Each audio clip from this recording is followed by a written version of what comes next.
The Eastern Conference Finals get off to an epic start as the Panthers and the Hurricanes go to 4 overtimes to settle game one. We've got that and a look ahead to the Western Conference Final and our women's hockey spotlight, all on today's Locked On NHL podcast.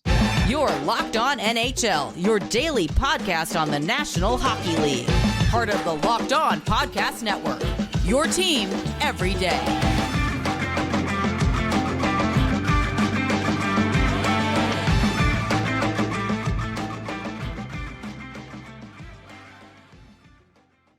And welcome, everybody, to the Friday edition of the Locked On NHL podcast, part of the Locked On Podcast Network, your team every day.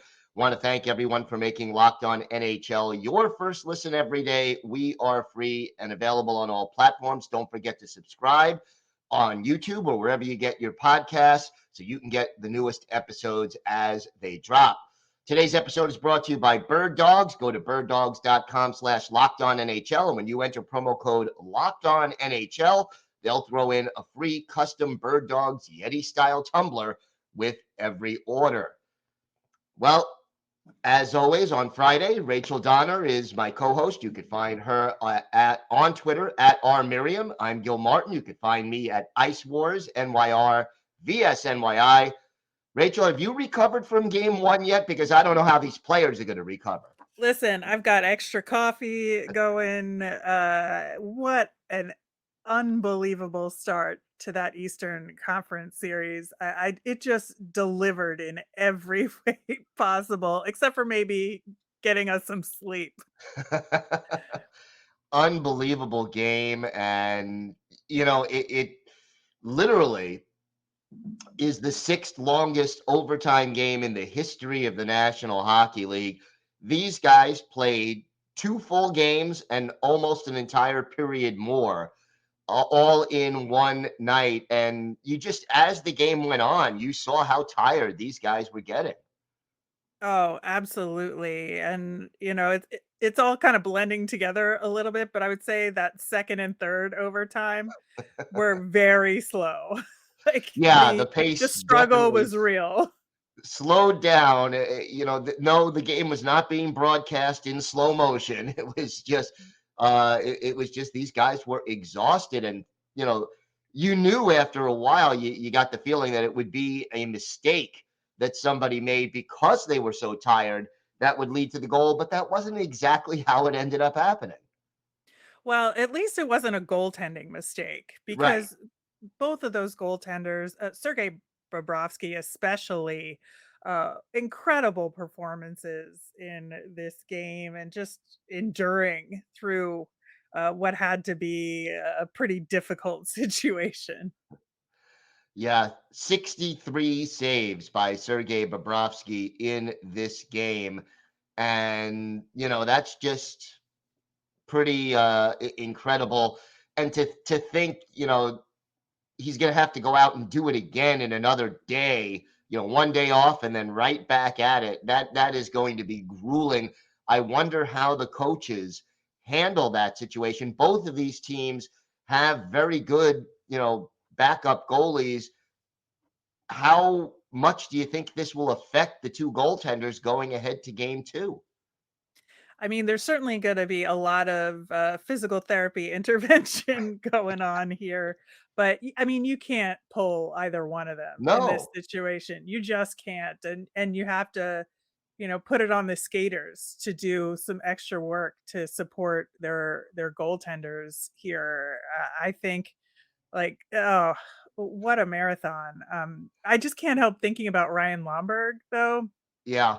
in that goal that was called off due to goalie interference. So what was your take on that decision? Yeah, that was close. That was a tough one. And I feel even more for Lomberg because he didn't get a heck of a lot of ice time. That's not his role. He only played 18 minutes and 46 seconds in this game.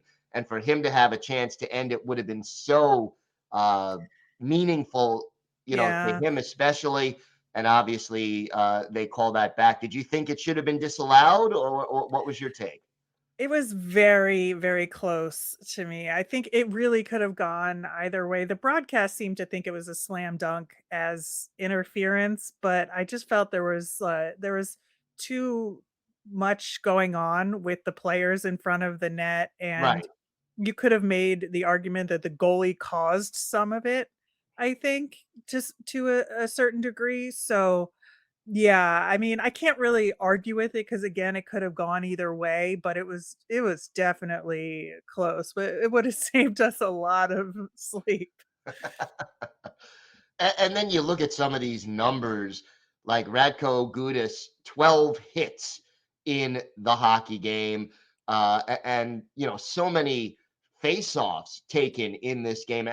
Alexander Barkov took 55 face-offs in game one of the Eastern Conference Final, winning 30 and losing 25. Yeah, that's gotta be tough on you physically as well, because like face-offs are a real grind.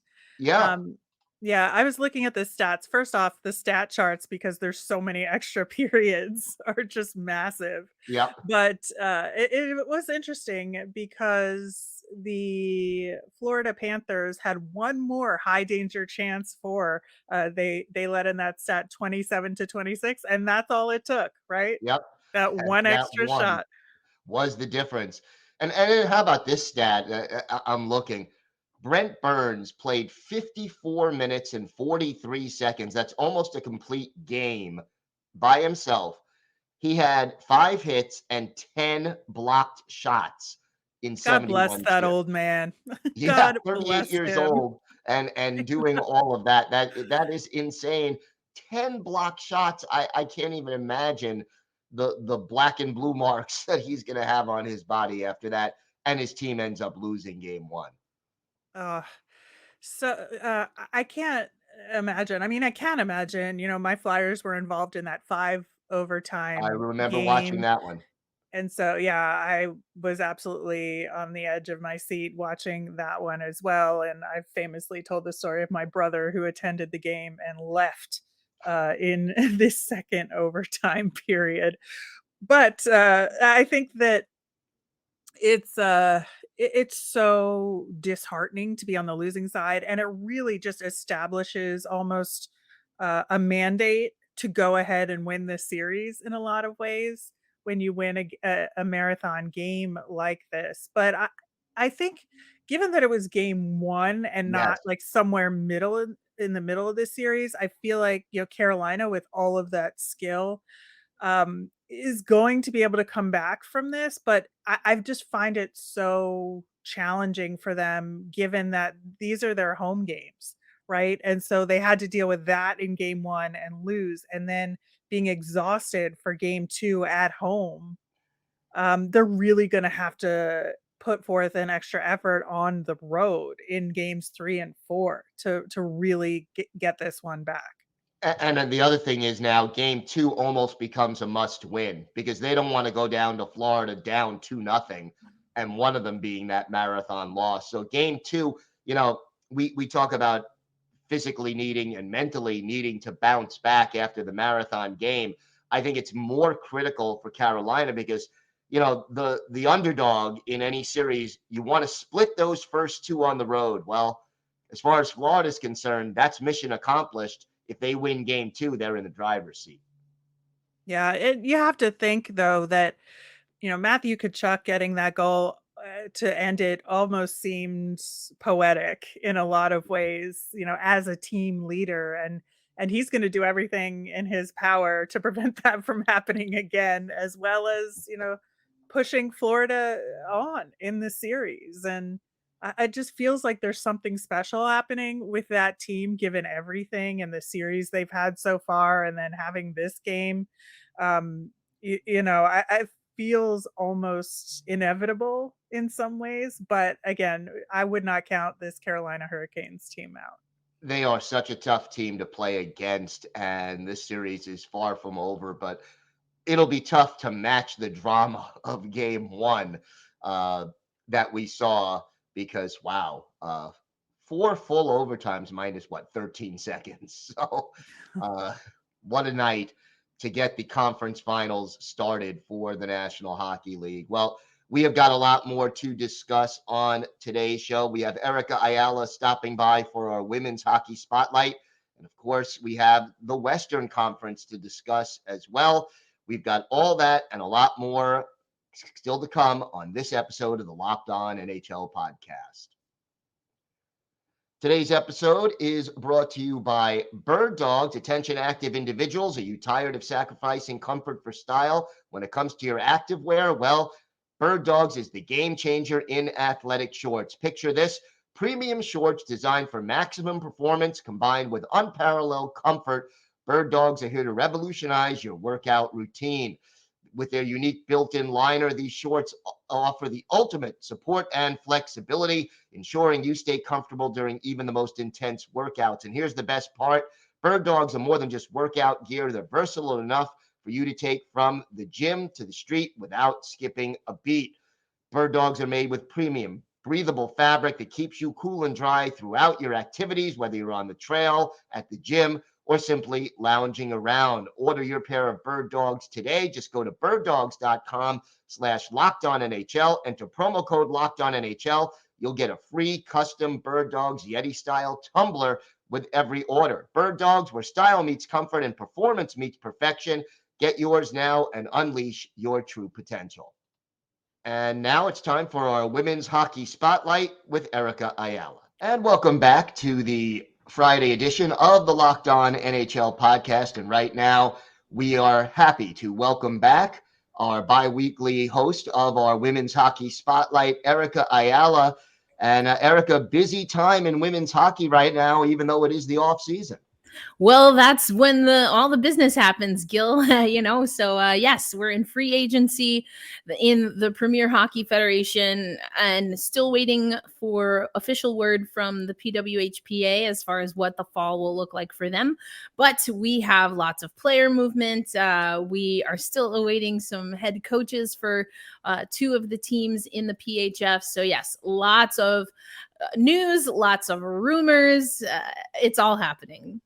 Yeah, I want to talk first off of what I think, in my opinion, is the biggest news. Noora Raty signing with the Metropolitan Riveters. Of course, this legendary Finnish goaltender, been in World Championships, Olympic Games, and had previously been with the PWHPA, but has signed with the Metropolitan Riveters. What's your take on this? Well, I have a few things. One is it's huge. As you said, it has been,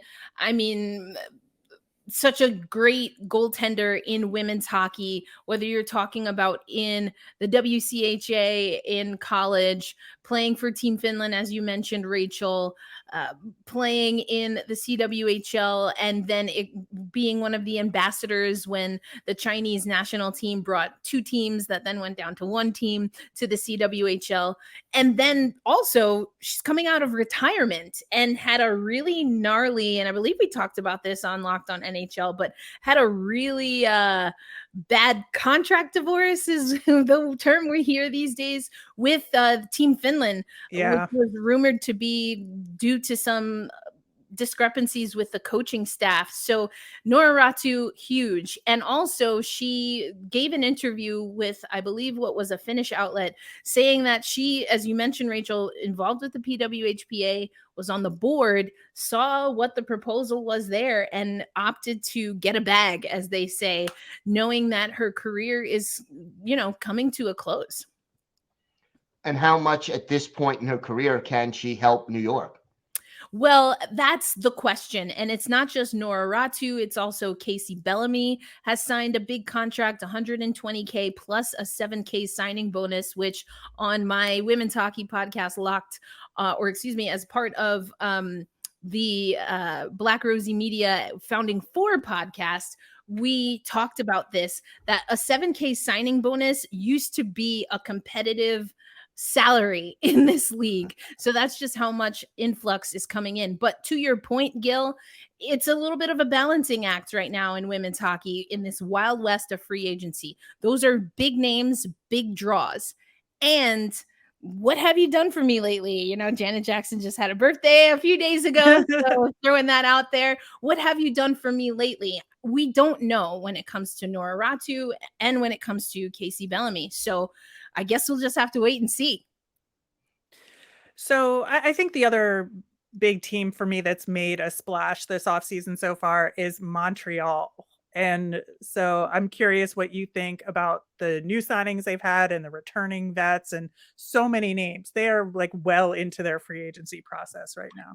Certainly are. And I think the big signing there is the poaching of the Boston Pride, which is also kind of a sub-story just of the Boston Pride overall. But yes, they get goaltender of the year and rookie of the year, Corinne Schroeder. She only played 1 year in Boston and is now going to Montreal. She talked about how being, closer to home and her family not having to fly on multiple flights to come and watch her was a huge thing. And then you also have Teresa Schwabstahl, who played at the University of Vermont. She bested Amanda Pelkey for the scoring title, or the scoring record, I should say, at the University of Vermont. Also plays for Team Austria. So yes, they're doing some big things, and that's with the re-signing also of Jade Downey-Landry, who is a great center for them last year. And Sophie Betty is in that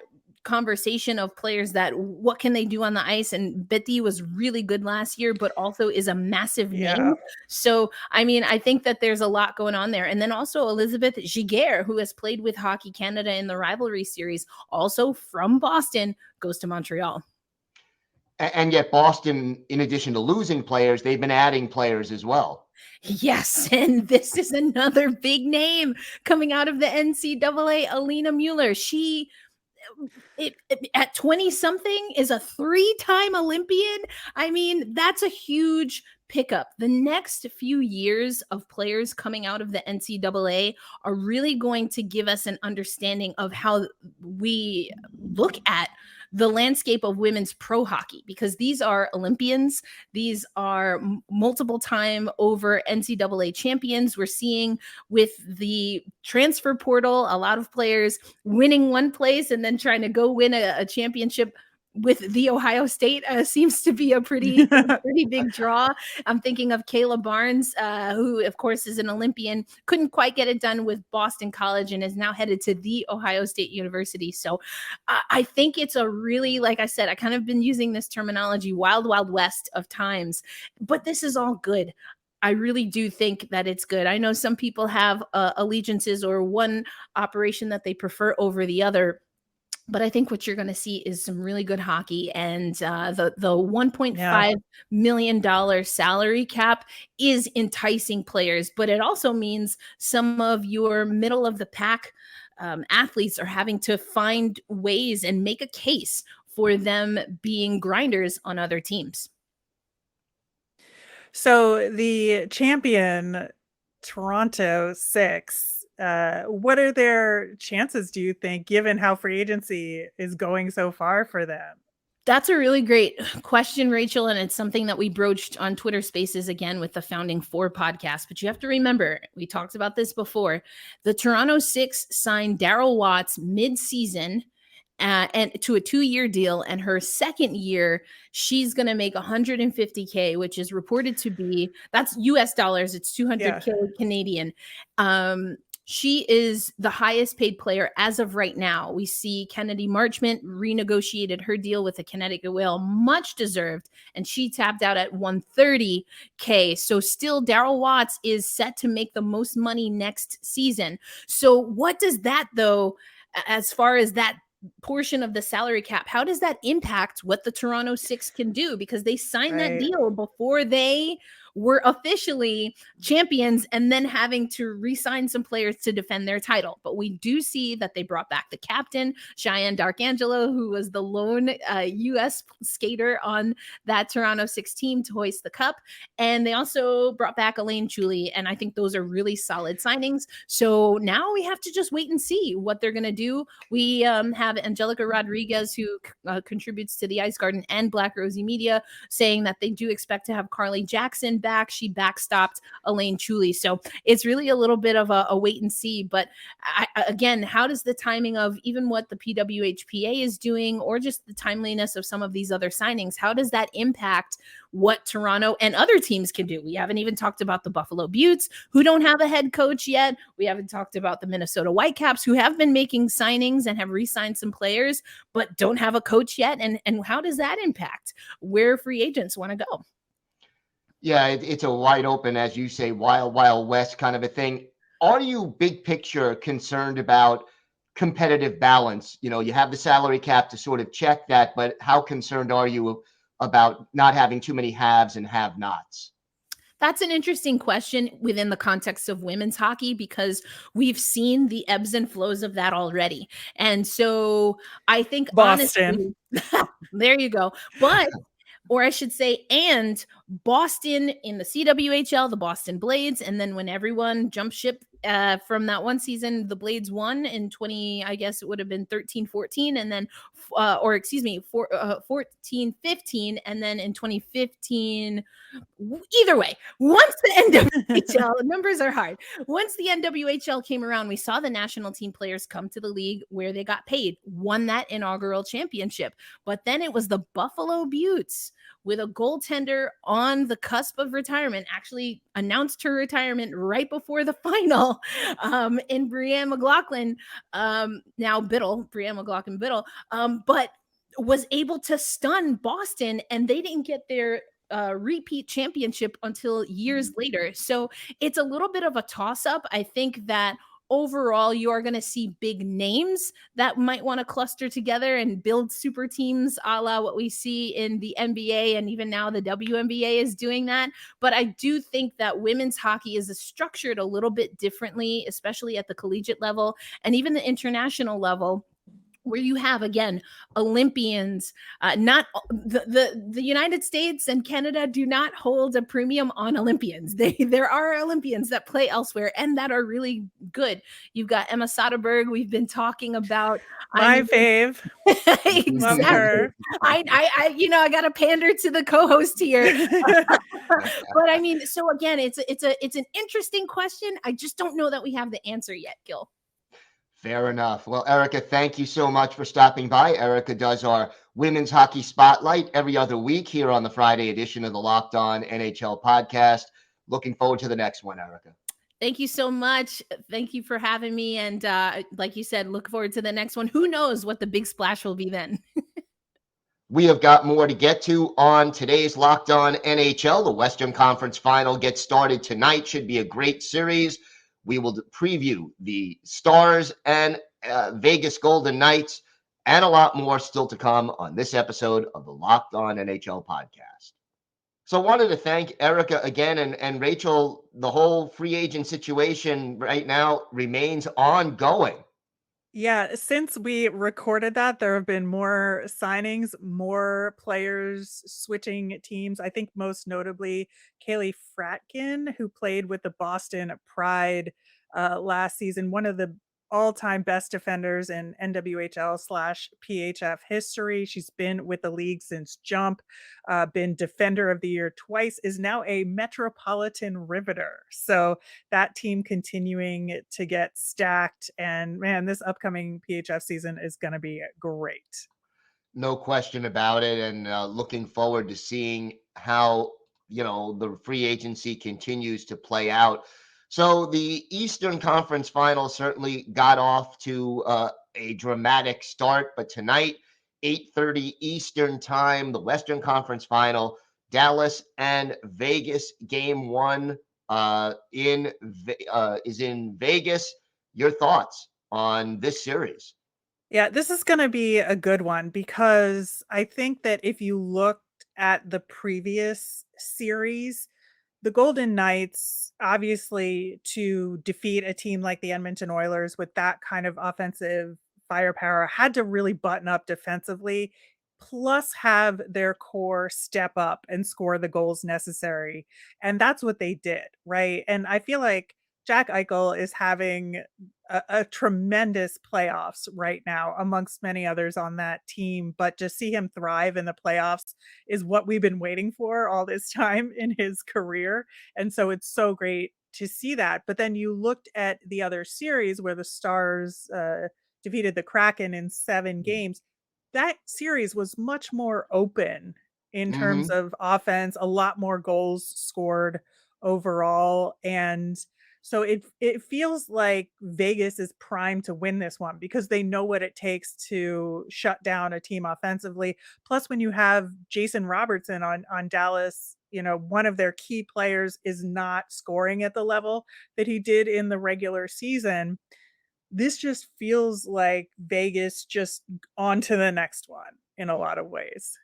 It is the one area that I'd be concerned about if I were the Vegas Golden Knights is special teams, because over the course of the regular season, the power play and penalty kill for the Dallas Stars was top five, fifth in the league on power play, third on the PK, whereas Vegas was more middle of the pack, 18th on the power play, 19th on the penalty kill. Dallas has got to take advantage of that differential in the playoffs and make special teams work for them if they want to win this series. Yeah, it's interesting. If you look at their head to head in the regular season, Dallas won all 3 of those games in Yep. completely different fashions. There was a shutout, a shootout, and and an overtime game. So it's I do think anything can happen because it is the playoffs, and as we have been shown so far this year especially, stranger things have happened, and the Florida Panthers are a prime example of that. So I would really look for Dallas to try and take advantage of those opportunities, capitalize on any mistakes that Vegas has, and Vegas just trying to shut things down. Yeah. Yeah. And, it just becomes a question of which side and which style prevails. To me, looking at, sentimentality, part of me is pulling for Joe Pavelski to get that elusive Stanley Cup. Yeah, I know it's tough, man. You look at some of these old timers who are not that old in reality, but in hockey years, and you do want to root for them to get that championship before they retire, and it's tough not to make that argument. And Jake Ottinger is a goaltender that you want to pull for as well, just turning in great performance after great performance, and to see him thrive in the playoffs has been a lot of fun as well. It has. And, with Pavelski, I go back, he was on so many really good San Jose Sharks teams that did everything uh, but win the Stanley Cup. And, he's what, 39 now? It's not like he's going to get many more chances at this. So, to me, that's sort of a compelling storyline to watch for. How about Vegas? Is there a player that you sort of focus on Vegas that gives you a little more incentive to root for them?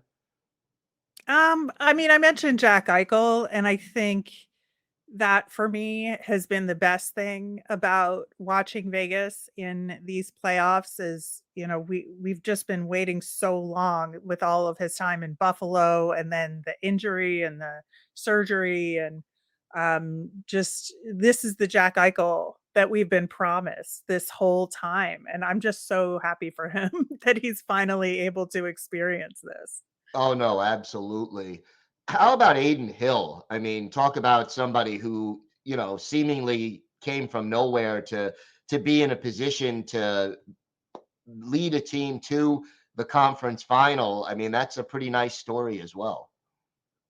Yeah, I think so as well, and especially given, his backstory and, the fact that Vegas goaltending was a question mark going into this season in terms of could it sustain them through this year with all the injuries they've had to goalies, and Aiden Hill has really stepped up, as necessary, and so, it's gonna be a tough battle between the 2 goaltenders in this season. Should be a great series. I can't see it going less than 6, but again, we'll see. I mean, look, the Eastern Conference has played 2 games already in 1 game, so we'll see. I don't know if we'll see any games quite as long as Thursday nights, but should be a very entertaining series, and I'm looking forward to it. Wanted to get some more thoughts from you about the whole Arizona Coyotes situation with the vote going the way it did. Yeah, I mean, obviously, for the most detailed, up-to-date information, tune into Locked On Coyotes. They are covering this story in detail every day as things develop. But as far as my perspective, I was not surprised by the outcome, just given how local politics sometimes work and why the vote happened the way it did. I certainly hope for the fans in that area that they can come to a solution and one of the backup options comes to fruition. Certainly been interesting in social media tracking it with Clayton Keller's dad supposedly getting hacked. I'm air quoting that for those people listening and not watching, but that's dubious at best, I would say. But claiming that Clayton Keller would not report to play at Mullet Arena in this upcoming season. The team and the league have said in no uncertain terms that they will be playing at Mullet Arena this upcoming season. I don't know. I have doubts in everything that is said You have to. I about mean, this. the only thing we know is that Gary Bettman wants to keep this team in Arizona. That is the hill he has decided to fight, excuse me, and die on. And it's almost like they're going to bury Gary Bettman somewhere. Wherever the Coyotes end up playing, that's where they're going to lay him to rest, because that has been, excuse me, his mission as NHL commissioner, is to make the Arizona Coyotes work. I would not be surprised, or at least have a plaque somewhere in the Somewhere, Arizona yes, desert. or maybe it has to be named the Gary Bettman Arena, I mean, what Oh, don't give them any ideas, Gil. no, I know. If you'll corporately sponsor it, I'm sure they do it, but, anyway. Yeah, so Western Conference, Eastern Conference, we have a great playoff schedule this weekend. Rachel, thank you so much. Always great to do the Friday show with you, and of course, Erica Ayala, who did our women's hockey spotlight. I will be back Monday interviewing 3 of our hosts, discussing the playoffs and also the Coyote situation. So make sure you join us for that. Want to thank everybody again for making Locked On NHL your first listen every day.